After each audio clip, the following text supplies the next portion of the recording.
नमस्कार. जय महाराष्ट्र. दरम्यान सरपंच संतोष देशमुख यांच्या बंधूंना धमकावण्यात आले. यापुढे जर त्यांच्या कुटुंबियांना धक्का लागला तर मंत्री धनंजय मुंडे यांना रस्त्यावर देखील फिरू देणार नाही, असा इशारा मराठा आरक्षण आंदोलनाचे नेते मनोज जरांगे यांनी शनिवारी दिला आहे. मस्साजोगचे सरपंच संतोष देशमुख यांच्या हत्येच्या निषेधार्थ व विविध मागण्यांसाठी सर्वपक्षीय, सर्वजातीय व सर्वधर्मीय मोर्चाचे आयोजन आज करण्यात आले होते.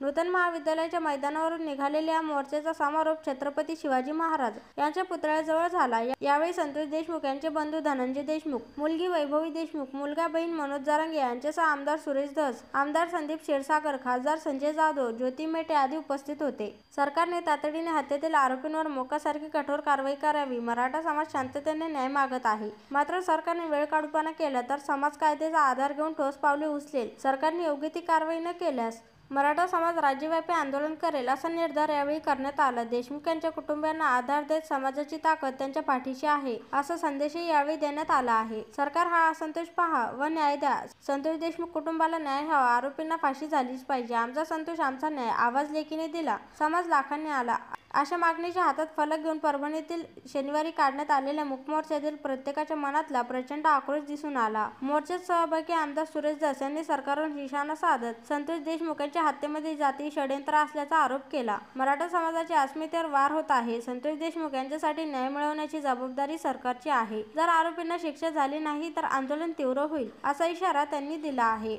संतोष देशमुख यांच्या हत्येप्रकरणी सरकारमधील काही मंत्री आरोपींना पाठीशी घालत आहेत. आरोपींना वाचवण्याचे प्रयत्न झाले तर अशा मंत्र्यांनाही सहआरोपी ठरवावे. धनंजय मुंडे यांच्यासोबत आरोपींचे संबंध आढळले तर त्यांना महाराष्ट्रात फिरू देणार नाही.